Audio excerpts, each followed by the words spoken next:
திருப்புகழ் என்றாலே புனிதமான புகழ்ச்சி என்று பொருள். இத்தகைய கலை பொக்கிஷத்தை உலகிற்கு அளித்தவர்தான் அருணகிரிநாதர். அவர் தனது ஆரம்ப வாழ்க்கையில் தவறான வழியில் சென்று நோயால் அவதிப்பட்டு விரக்தியின் உச்சத்தில் இருந்தார்.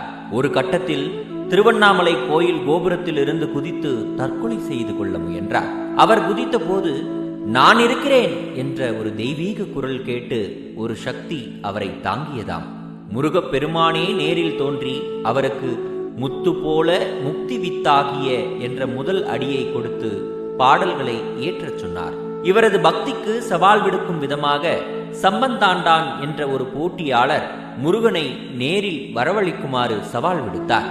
அப்போது அருணகிரிநாதர் அசையும் சீர் பாதம் என்று பாடியவுடன் முருகன் மயிலில் காட்சி தந்தார்.